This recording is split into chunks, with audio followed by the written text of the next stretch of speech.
Anne-Marie Sullivan. I'm Brendan Bonner. I'm Kevin Lung. And I'm Eric Beardmore. And we're going to talk to you guys a little bit about Getty's Gourmet Ice Cream today. Just a quick overview of our presentation. We're going to start off with a problem statement. Then we're going to go into some internal and external analysis, followed by our recommendations, and then our final recommendation. Then we're going to go over some risk analysis and mitigation, and then finally how we plan to implement our final solution. So starting off with our problem statement, when we were analyzing this case as a team, we decided to focus on two factors.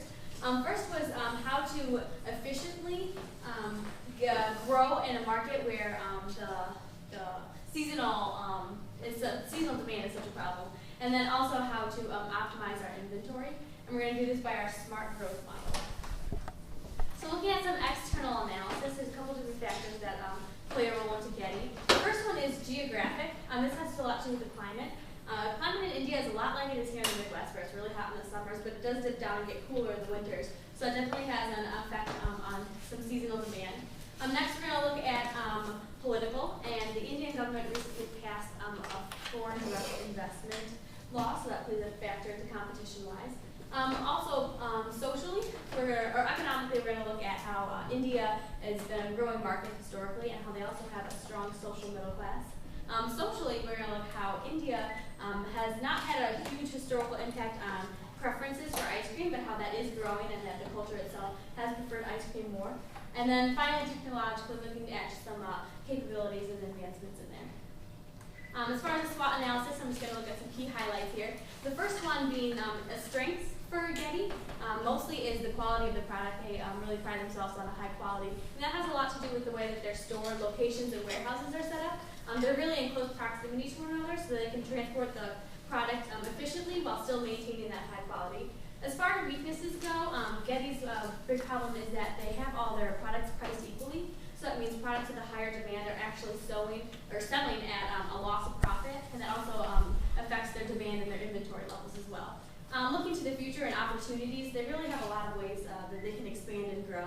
And then also transferring and converting some of their Go Getty locations into more of their Just Sunday locations, and Kevin's going to talk about that a little bit later.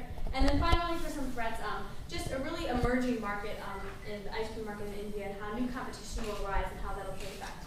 I'm going to hand it over to Brendan now to talk about some alternatives. Thank you.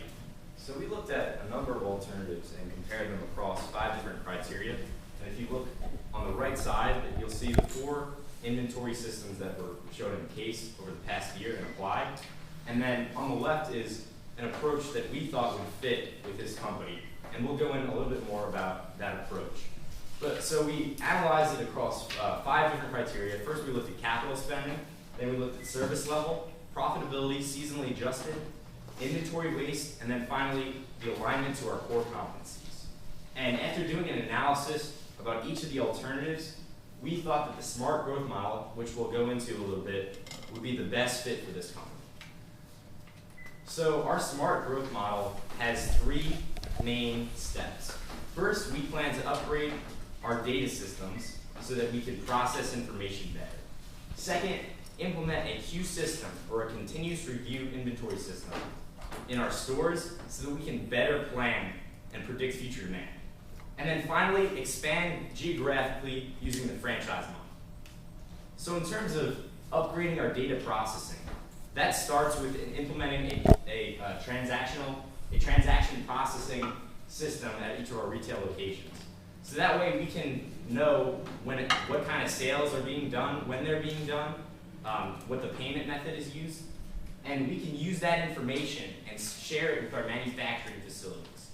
And then using that data, we can make better inventory decisions, and that's really critical. So there's several advantages to the TPS, or the transaction processing system. It gives us more information about, for example, what are our peak times? When do we do the most business? Is it on Tuesday? Is it at 12 o'clock? We can get better insight into what our consumers have a preference for. Do they like vanilla or chocolate? And then finally, we can monitor our performance across these retail locations. And that means that we can reduce stealing and shoplifting, which is critical. There's a couple key issues that we saw with our existing system, and so we came up with a solution with our new